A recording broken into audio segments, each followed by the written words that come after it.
18 locations in various countries around the world, with our backbone or the top company, let's say in the UAE. We have the largest facility of its type to recycle electronic waste in the UAE, which I'll show you pictures of shortly. The idea is that we wanted to create a facility to both recycle and reclaim as much as we can. So this is where the concept of urban mining comes from. The fact that we're looking for these minerals and material to the raw material from everything that's around us, whether it's FMCG goods, the automotive industry, electronics, of course, various different things. We started in 2017 with an idea. We pitched it to the SME Development Fund, and with their backing and support, we started in 2018. Fast forward today, we processed this year upwards of 500 tons, which is a very significant amount as far as we're concerned, and we're hoping to grow it from here. So this is our facility. It may look a little bit unorganized, but everything actually is categorized correctly. There's specific ways to do recycling in general. You have to make sure you categorize what you're trying to reclaim. So not all plastics are the same, not all metals are the same. And segregation is a very, very important thing that we take control of in our facility and that people need to do in their life. This will be the lesson that I hope you take away today, that segregation in general is one of the highlights of recycling and being able to reclaim value from waste material. This is our facility in Dubai. It's the largest facility of its kind that is, let's say it's a much more specific type of machinery that can segregate to a higher degree of accuracy, different kind of metals. We downsize sometimes some of the material, but then send it to them for further treatment, which becomes then nearly ready to use raw material. So today's talk is about the urban mining concept and the circular economy. The idea that you can reclaim from what's around you what you want to use in future creation. So the precious metals in your phones could be used for new phones. The steel in a building or a bridge that's been decommissioned could be used in new construction. It's a concept that's been with us as far as since we started creating items in history. But unfortunately, with time and with the increase in consumption and lack of reusability, people have stopped considering that they can reclaim what they need from what's existing around them. This is a very important point that I'd like to make and begin my talk with, is that between 2011 and 2021, the world is expected to have grown by 1 billion people, which is a very important fact to stress when it comes to the argument of a circular economy and recycling in general. So an ever exponentially increasing population is going to continue to consume an exponentially increasing amount of goods, whatever they may be. Unfortunately, also in the electronics industry, things are being created to become less reusable or last a shorter time. So some big name companies were guilty of that, creating what's called built-in obsolescence for the item to break down in a shorter duration, which is creating a very, very big significant waste problem. So an idea I wanted to stress is the idea of oil, because it's very relevant to where we live. So when I grew up here, we were taught in school that oil is going to last 80 years, and more recent studies is showing that it may last upwards of 120 years. The idea is that the supply is no longer the question. The question is the demand. As we saw from the pandemic, prices of oil dipped into negative territory, negative $37. It meant that people paid you to take oil away. So as crazy as that sounds, to me, I saw it as a warning sign. So instead of seeing how we can improve our reusability in green energy and decreasing the use of non-renewable resources, we've been led to a day where we saw oil prices go into negative territory. I think most large companies in the oil and gas sector have realized that, because this year specifically, the investment in green energy was larger than the investment in oil and gas, because that's the future. It is clear now that energy security, water security, and the security of resources to use is of paramount importance. And finding ways to reuse it is much more important than depleting what's available. So the main question, the reason why I mentioned the 80-year fact of being educated that oil is going to last that long is because I think we may not need it for that long. We need to find ways that we can create energy and reuse what's around us before it's too late. So in that same mindset, I implore you to imagine in 10 years when the green energy industry is expected to be larger than the oil and gas, and a country, unfortunately, that is dependent heavily on oil, like Kuwait, with very little other industries, we are left behind. So the idea is through a circular economy, we can reclaim the waste products to create new industries, new jobs. All the material that's around us. In fact, some of the material that is in waste products is more available in waste products than it is in nature, like precious metals, for example, palladium and rhodium. So to be able to reuse these is very, very important as they are becoming more and more scarce. If we use the copper industry as an example, when you measure urban mining versus conventional mining. So the urban mining factor, recycling copper is 85% more efficient. And at times, gold reclamation from electronics is hundreds of times more efficient than looking for gold in gold ore or in mines. This is a very important thing because people think magically that e-waste is just all of a sudden a lot of gold, but we actually focus on all the material that may come from all the metallic material that may come from e-waste, including stainless steel, aluminum, steel, copper, of course, is very, very important. Another idea I wanted to share is car batteries, for instance. So car batteries, lead acid batteries are 99% recyclable. And today, the world actually doesn't mine for new lead because of the prevalence of lead in car batteries. They've efficiently been able, that specific waste category, many factories around the world are able to use old batteries to create new ones in a very efficient way. The same can happen for any source of waste if we really focus on it. So with the rising demand in electronics, we have much more demand for the raw materials. And if we have the raw materials being extracted locally, we can create industries to downstream and create new products all over again, thus the circular economy.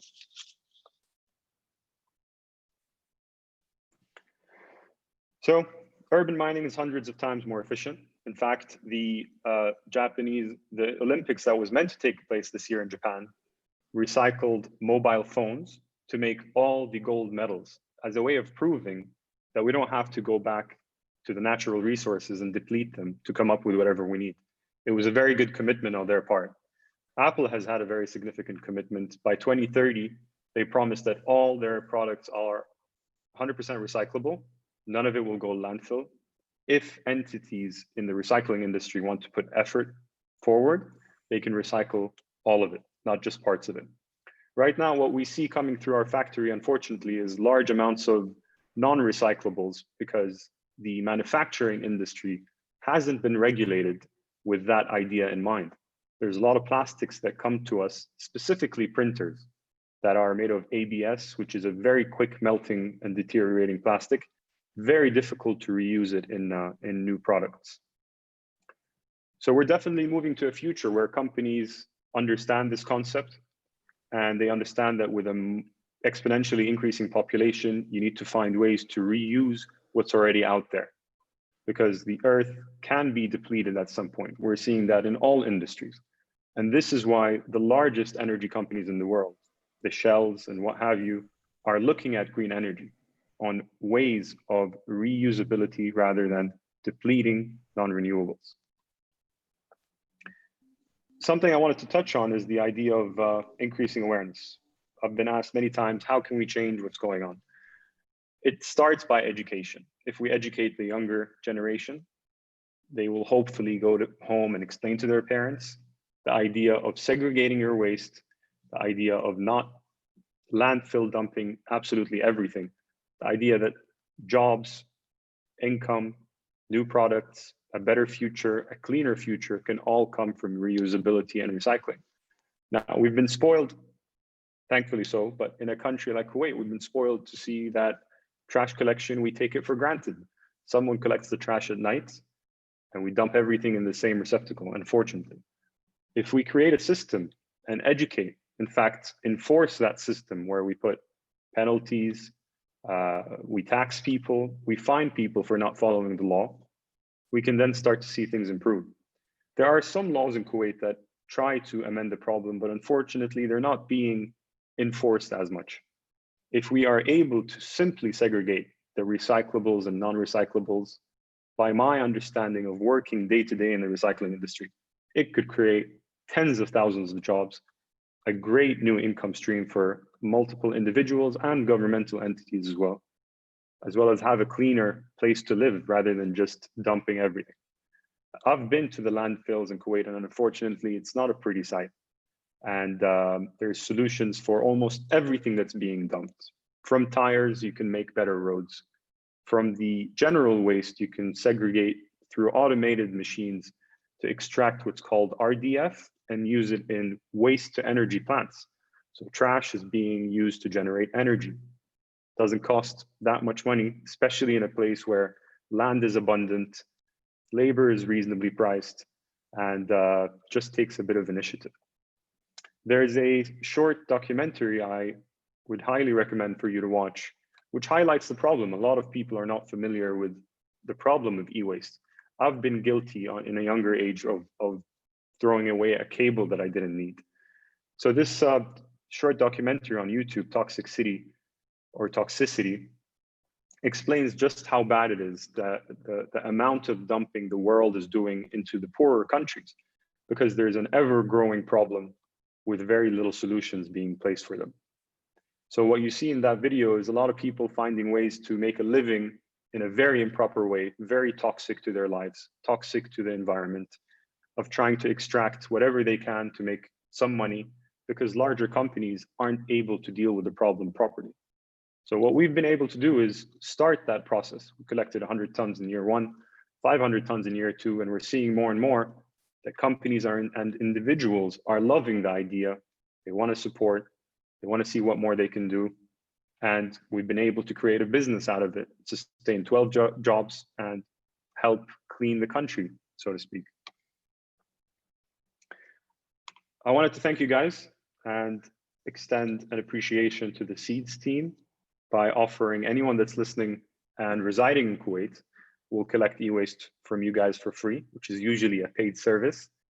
You just have to mention us and contact us on the information that was mentioned at the introduction.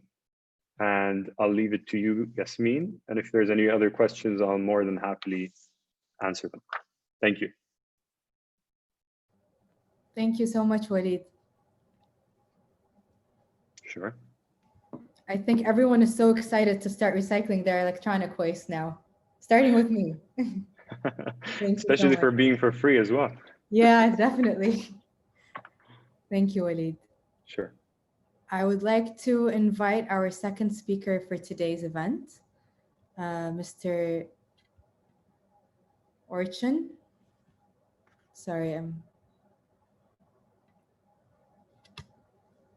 right.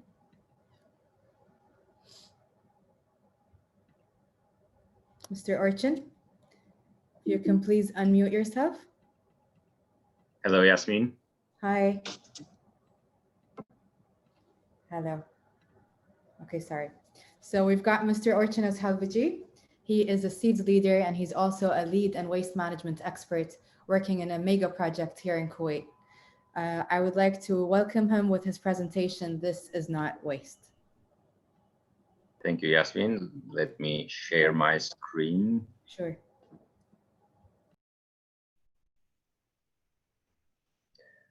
I would like to thank Waleed first for a great presentation, very informative and good awareness for the electronic waste. So I will go on for a different sector, mostly related with construction waste. And let me start with my part. Yes.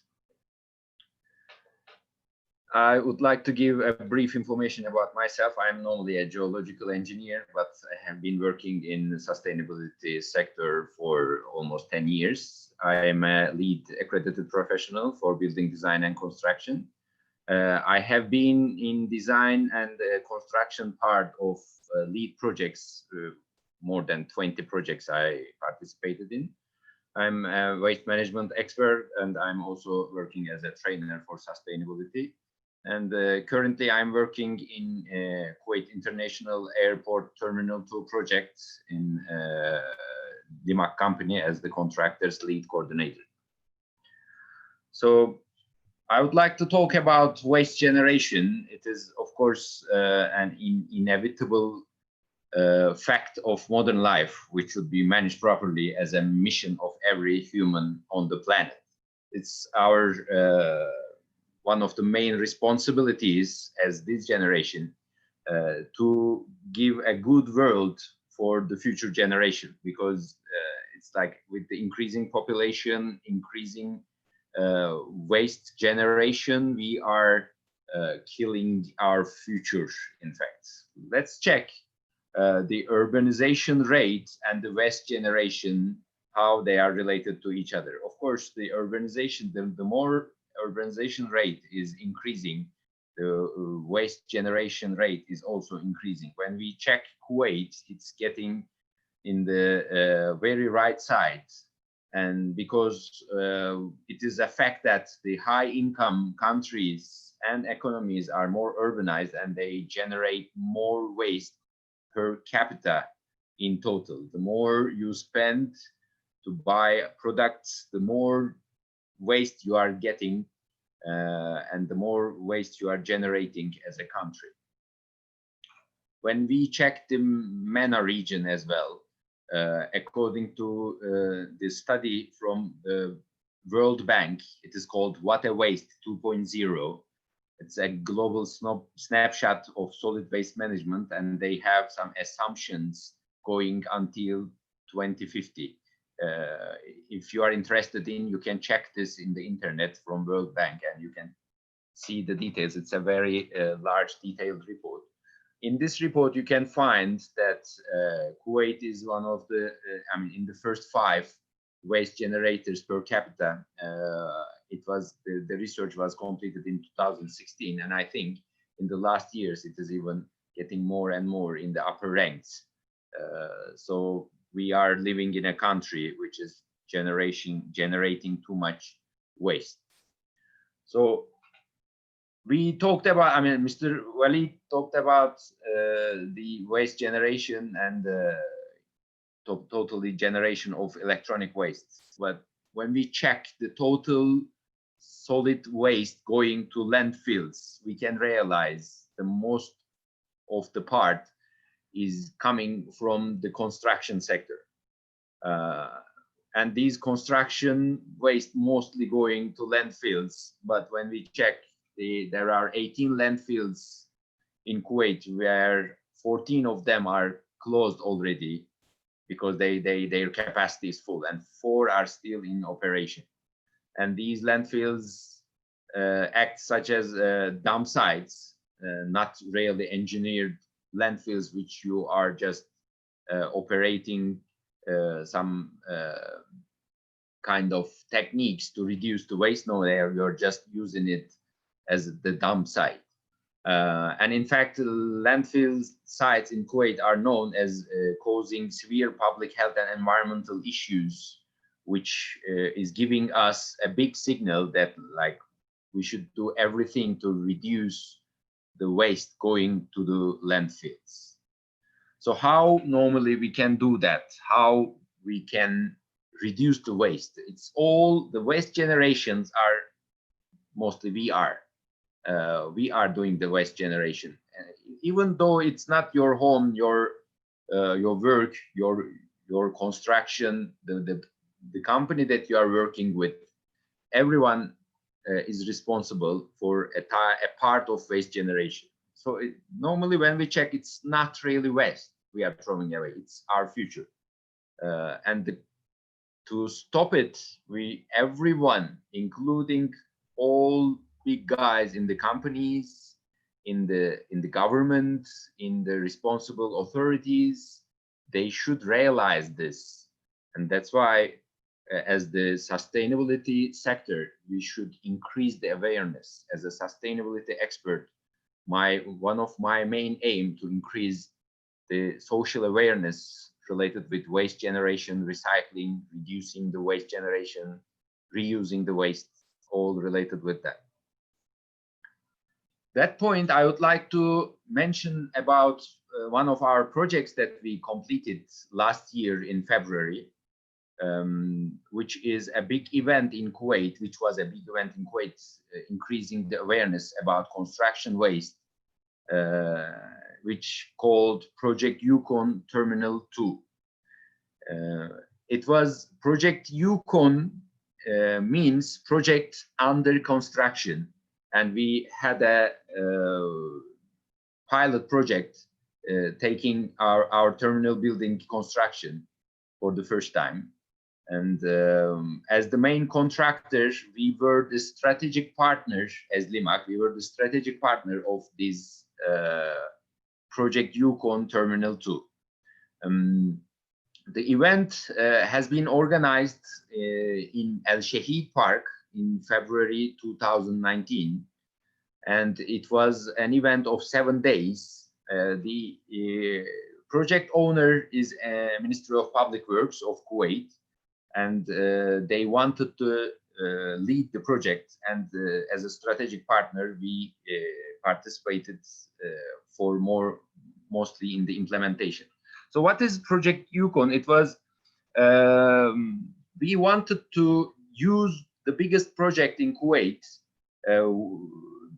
how we are managing the waste, and it's going to be a green building at the same time. We wanted to use it to show people that how you can manage your waste and what happens in one of the biggest constructions of Kuwait about the waste management. So what we did, we made a competition in between the architectural companies to design and build pavilions just from our construction waste generated on site.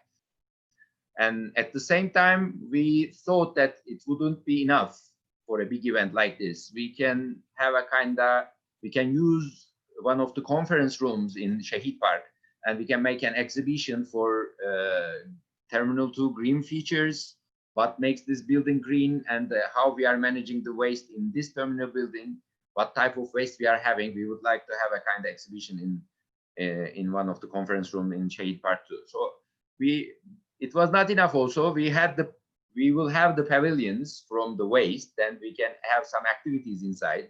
So they organized some activities like musical and travel groups. They used the pavilions as their advertisement booth for 7 days. And at the same time, in this conference exhibition room, there were seminars held for related with sustainability. So when we see that for the architectural companies to build their pavilions, we started collecting our waste in a separate place for them to come and check, and so that they can design something out of this. Of course, this is a construction, and the stages of construction is having different streams of waste. That time we were having mostly plastics, wood, some concrete, and some electronic waste, some plastic waste, and some like sandwich panels, and some cables. But in the end, there were 4 architectural companies. They decided to join the competition, and they started designing their pavilions, and some of them picked as some metallic waste that we had on the site. Some of them picked wood. We rarely have a great wood generation on our construction site. And some of them wanted to use some plastics. It was very enjoyable, in fact, to see them how they deal with the waste, construction waste, to design something else. when you see these pictures, maybe you may not believe that they were from the waste, but they were really are. At the same time, we wanted to put some public installations about the Project Yukon events. That's why we picked very big parts, very usable parts of Kuwait, and we used the installations totally from construction waste as well. So you can see the avenues, the Al-Hamra Mall. We made some signboards giving details about the sponsors of the event and the details of the event. And at the same time, we used Alarjan Square, and in the Morouge, we put our own advertisements even from the construction waste.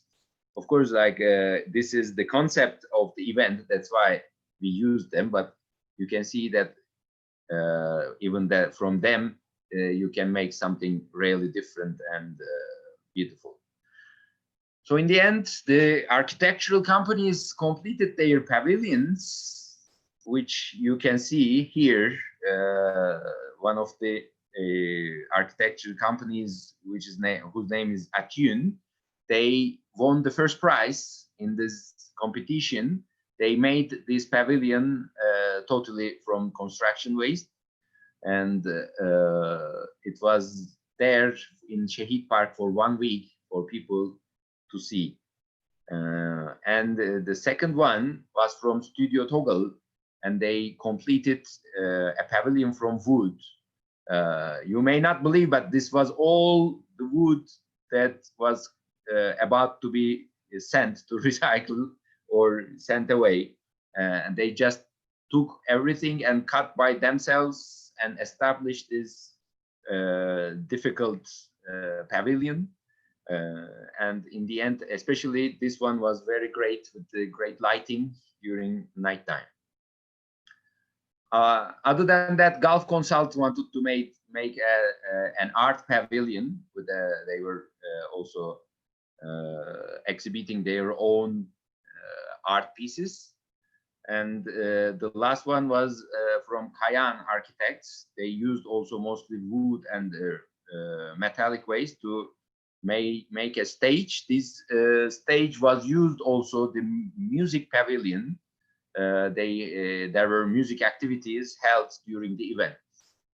And even you can see on the right side of the pavilion that the signboards we made just from waste, just to tell something that you do not throw can be utilized as anything else. So, you know, the Shahid Park was a big and one of the most popular parks in Kuwait, and we put these pavilions all over. And at the same time, we used the conference room just for 1 week. Everyone visiting the site, I mean the Shahid Park, they were seeing the pavilions, and we were trying to tell them that these were all from construction waste. On the other hand, for the conference room, we wanted to make an exhibition, and about the waste, we wanted to increase the awareness. There was an idea that we wanted to make benches from the plastic waste that we have, and we wanted to use them as small exhibition halls. So as you can see, we put our all effort to take these plastic waste, combine them together, and we put some Purplex on the top, and inside we put some wastes that we are always generating on site, just like an exhibition. But at the same time, we use these benches in the conference hall literally for people to come and sit on them, so that they can watch the seminars and the conferences that they have been following up. And it was not enough, of course. We wanted to inform people about the waste and how we are dealing with this waste and how much a construction can generate.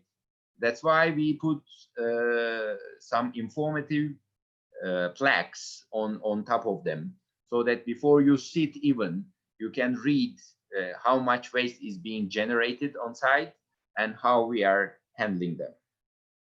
So in the end, the empty conference room became a part of the, the room became an waste exhibition, and at the same time, we made the benches there for people to use. Not only benches, we made the big ones like to be used as tables, and we put our waste examples there as well. And in the same conference room, there were informative visuals you can see on the background in this picture, and there were so many informative pictures related with green buildings and sustainability and waste management. In this conference room, there were seminars taking place for 1 week. It's just a one-day activity chart. And you can see lots of companies wanted to participate. And you can see even people who are sitting on the benches that made of construction waste. And there were so many companies giving their speeches related with sustainability, waste management, green buildings, and etc. Even we designed a kind of prize for the winner and for the participants, for the sponsors. And we even made it from the plates that we are using, steel plates that we are using to establish our roof of the terminal building. And we put it on a real concrete sample that we are using for testing the concrete. So these are all coming from directly the waste of Terminal 2. In the end, I would like to conclude my presentation that by this event, we increased the social awareness, we believe, for 1 week in the Shade Park. And we emphasized the visual proof of the importance of waste management. And of course, there will be more things that everyone's responsibility is to be completed. I hope the participants were having a different view, different perspective after the event.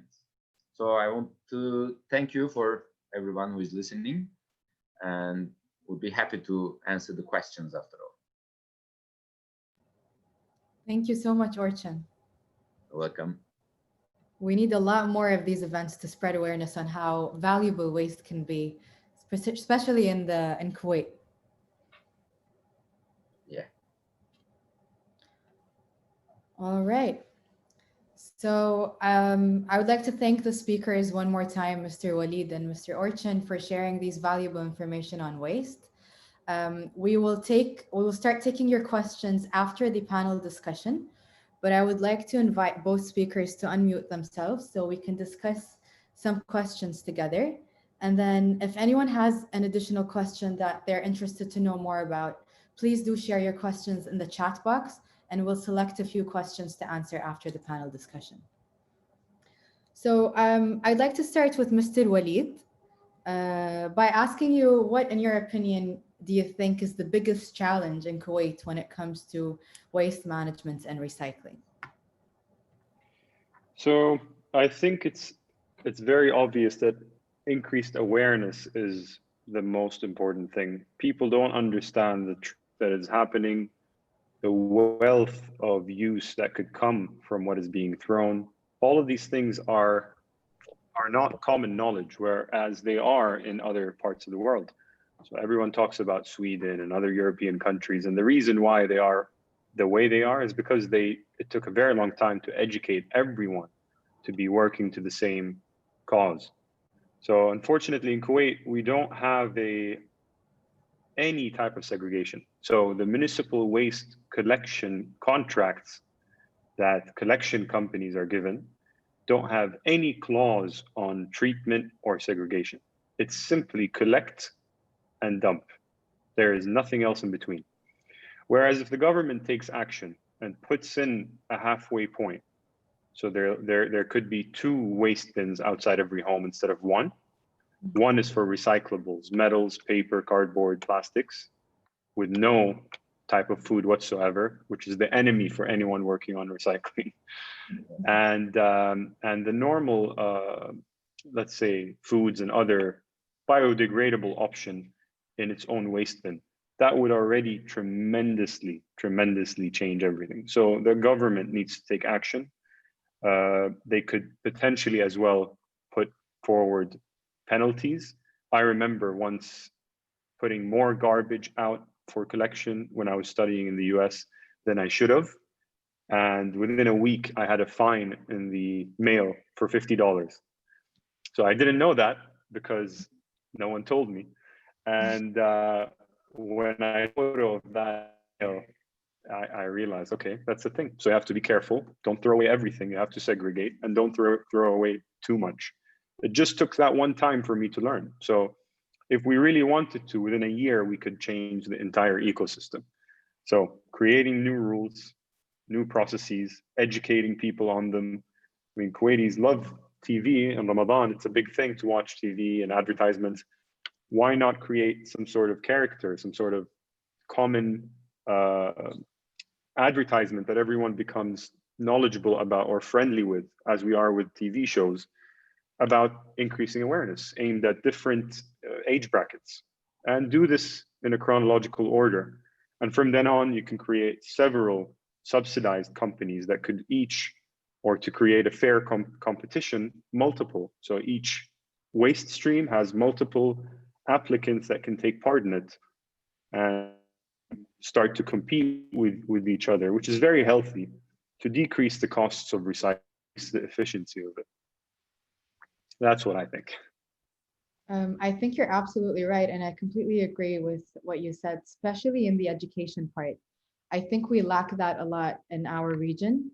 And it will be great to see more awareness campaigns, given by corporates and governments to educate people more and more about the recycling. Could be an idea for you guys at Seeds, Yasmin, to start engaging with universities and schools to, call for people to come and speak. I'd happily do that, to start, not just, oh, here's another person talking about recycling. This is a real problem. Like Orçun was saying, this is something that we're going to suffer from very, very soon. It's the same way the pandemic surprised everyone all of a sudden. I'd be surprised by the waste problem, by the environmental problem. It could be that it may be too late at some point. You're right. Maybe at the same time, EPA should be participating in these awareness stuff. They are the government's part, not only putting regulations, they can just do something more for people to learn about it.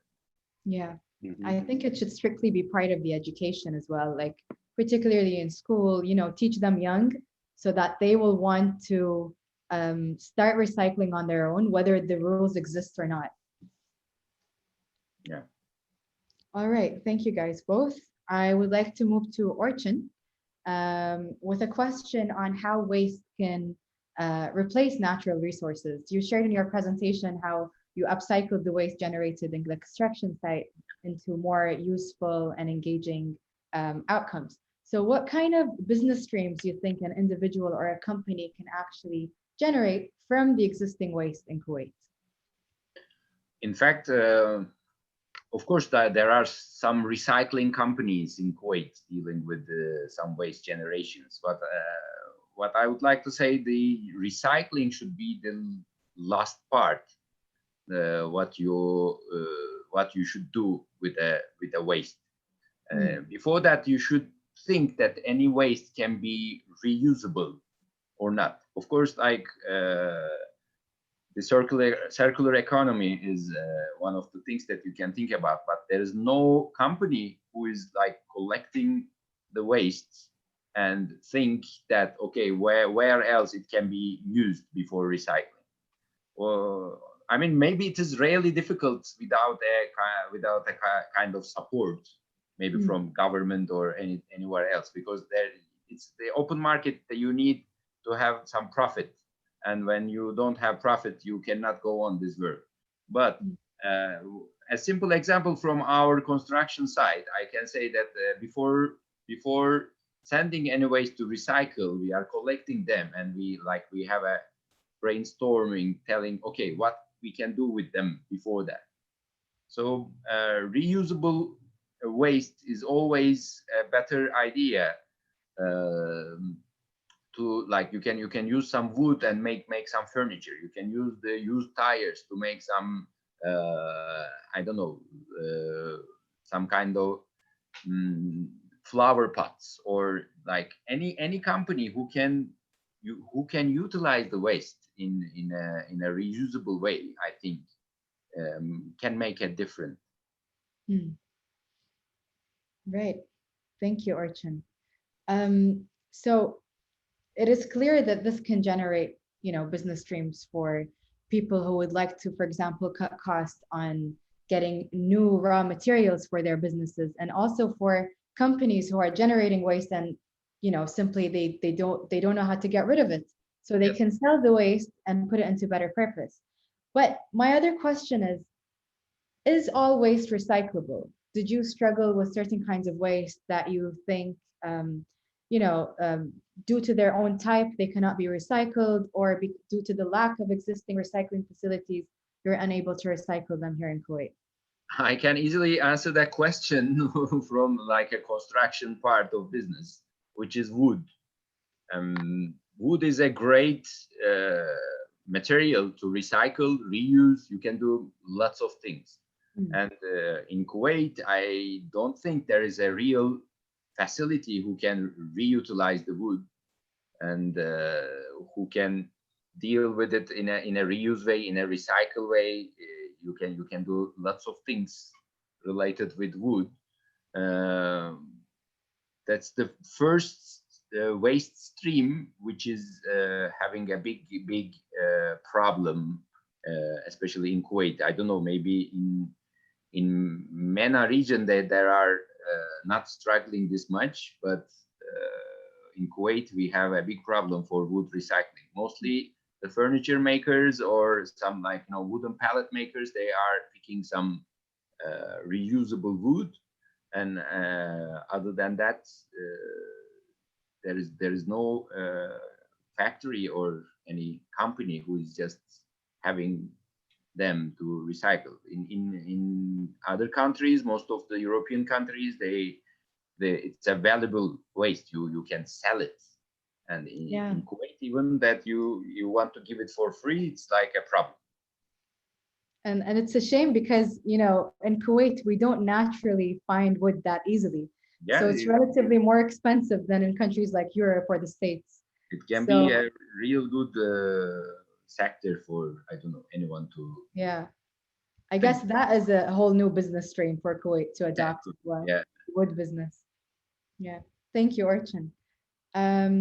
Waleed, as a business owner, and you own one of the very few recycling facilities here in Kuwait, in your opinion, how do you think the government can work with these existing recycling plants to improve the waste management in Kuwait?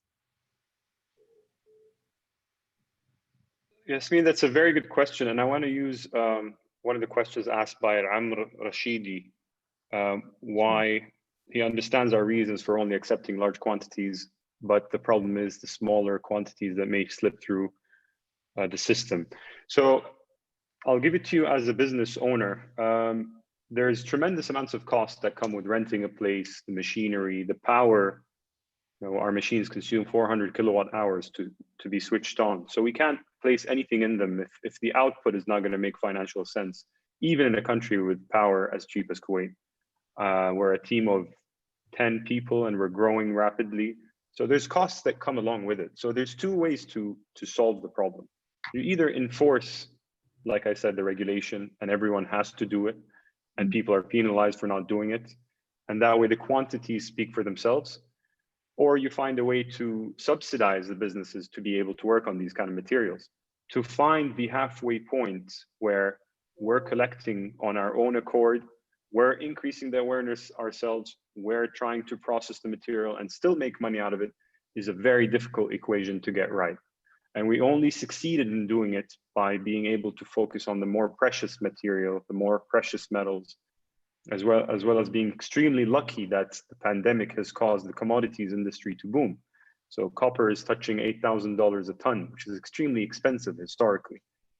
But yeah, we've faced several issues. I mean, we've put different collection boxes around. It's tough to manage that. You know, it's tough to have 100 collection boxes around the country. We've caught people stealing from the collection boxes we placed around. So that's a problem because these may be precious material. And the other issue, the limitation as to why we don't collect a small amount is because for me to dispatch 3 people with a car and fuel to go and collect a single, you know, shaver, which people have done before, you know, it's not just uneconomical. They're wasting time where they can be working on the material that I've shown you that's on site. So we have large clients like Esbaitah, they recycle almost 100% of their electronic waste that is not fixable. So indirectly, they're following the reduce, reuse, recycle formula by giving us everything that can't be reused and has to be recycled. So that alone is between 30 and 40 tons from a single client per month. And we collect from homes. Now we're reaching about 10 homes per day. So these kind of quantities start to materialize, you know, financially. But the way to answer your question to increase the quantities, it would have to be by government subsidies. There's certain industries where you cannot gain the financial advantage from the material, the raw material. So I've mentioned in my presentation, there are some rare earth elements that are more available in end products around us than they are in nature, like palladium and rhodium, which are more expensive than gold. You can't say the same about Orçun's problem with the wood. So a government subsidized factory to make wooden, you know, boards to create new kitchen is what needs to take place, because someone needs to help in figuring out the whole formula, not just receiving the wood. I know, for example, Orçun's example, there's tremendous quantities, but subsidizing what is being done with it. You know, I'm not knowledgeable on every possible stream, but there may be some products that Kuwait can start being known for producing. We may be the best kitchen manufacturer in the region, you know, but it takes some action, some subsidies, some land, some easing the difficulties in doing business in Kuwait. Thank you, Waleed. Sure. I would like to ask another question regarding what you just said. Don't you think some sort of incentive program given by the government can be helpful in terms of, you know, motivating more people to recycle their wastes? Yes, but I think we're past that. The problem is past that right now. People need to realize that you don't need to be awarded anything for doing this. You need to do it because the next generation is not going to have the world we have had. Yeah. They're not going to be left with the same resources. They're not going to be left with the same kind of nature that we've seen. And it's a dramatic thing to hear. A lot of people hear this, they're like yawning about it. Yeah, okay, we've heard it before.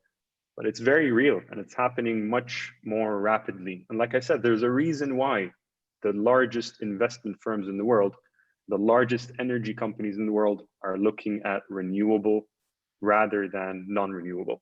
It's the same in natural resources for energy as it is for raw materials, for making new items, new construction. The amount of waste, Orçun will tell you, the amount of steel waste that will come out of a construction site could build another construction site. So if properly managed and if the infrastructure is there to accept that and recycle to create downstream products, it's very viable. Maybe there would be an option instead of incentive program. They may have a punishment program like they do in America or in Europe. Like most of the people know about that. Most of the people living in Kuwait, they know, they visited Europe, and in like there are some certain days that you should put your recycling glass, recyclable waste of plastic, that you should put it out. And otherwise, if you throw some recyclable into a normal waste stream, that you are getting punished. It may work, in my opinion. Yeah, agreed. All right, thank you guys both. I think everyone is having lots of questions right now, so I'm going to move directly to the Q&A session. So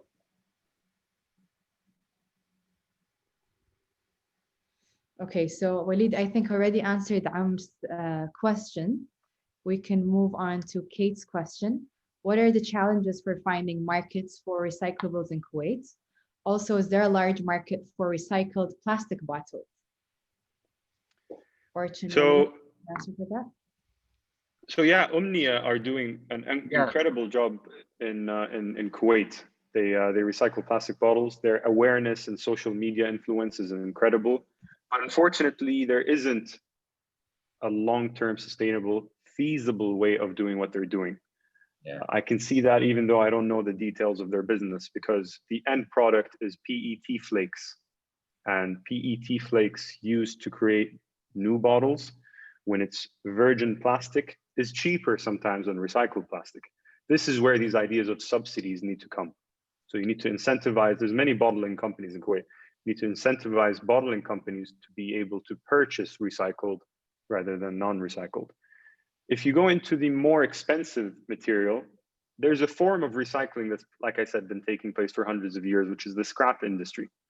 But being someone that's involved with it daily, it needs regulation. It needs people from the EPA to see what's happening. I daily see lots burning wires because it's the cheapest form to extract the copper, amongst many other issues like emptying acid right into the drain system out of batteries because they have more value that way. These things I've seen with my own eyes, and you can go and tour Amghara, which is the scrap industry, to see them. And there has to be an end placed for them. I think the investors that are ready to put forth the money to create a better system are there. There needs to be help on the regulation and the application for licensing. Getting an industrial license in Kuwait is extremely, you have to jump through hoops of fire to be able to get it. So it should be an online application. This is my idea. I don't need the money. I don't need the land. I need to help the country work on this source. And unfortunately, there's a bit of a stigma with profiting from this as well. As a business owner, I hear it from a lot of people. A lot of people don't like that I'm saving the environment and making money. They think it has to happen, either or, which, that's not the world we live in. Mankind naturally just needs to work towards the goal of making a profit, and a business needs to make profit to function. But there's many profitable ways as someone that is working in metals to be able to utilize what's around us to create a very comfortable environment of 100 employees or even more, even for a country as small as Kuwait. Plastics, PET is a bad example, but other plastics like polypropylene and polyethylene could be and are being segregated. There's a factory called Esbaitah in Kuwait. They process between 30 and 40 tons per day of plastic, and they segregate it, palletize it to become new raw material. The only element left is to create a new product out of that. So the full cycle is incredible, actually, if you look into it, if you take any specific example, but the backing has to be there, whichever one you pick. In fact, I want to add something here, which is like normally, every recyclable waste should be thought by the government as something to manage.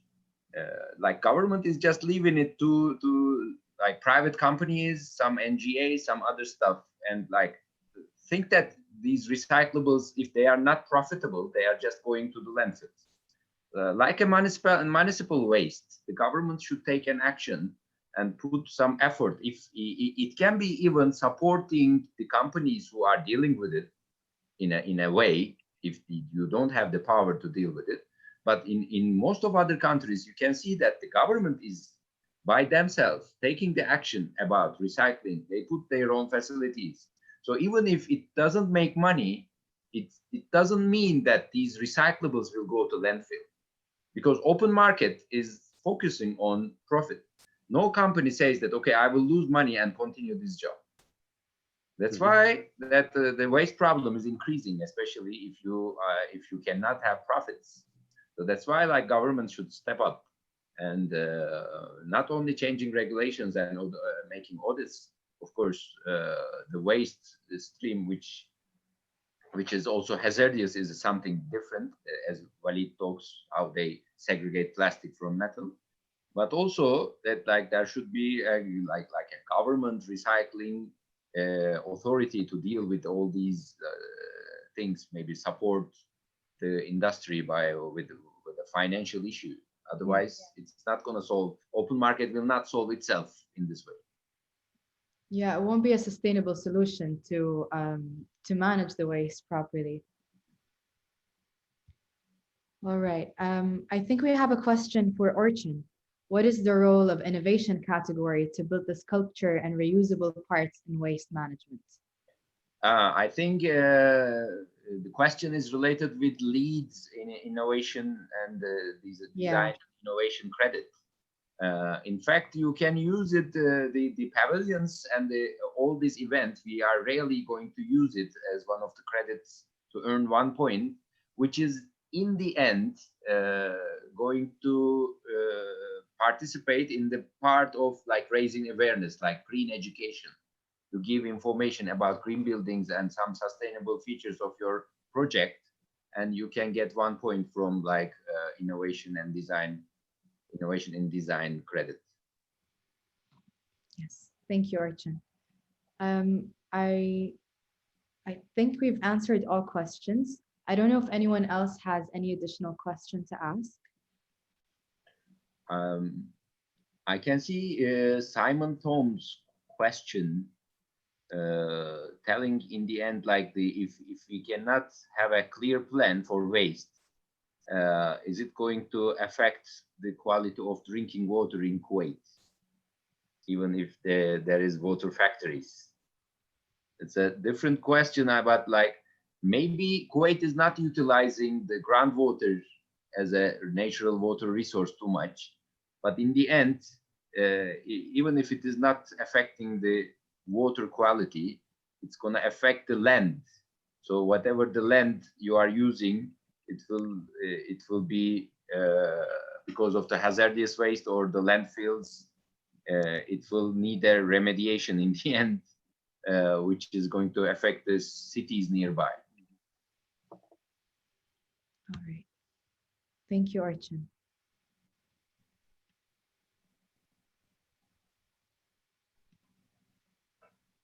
All right. So any other questions? Or any other thing the speakers would like to add? I like what Kate has said. Public policy is key. I would fully agree with that. Definitely.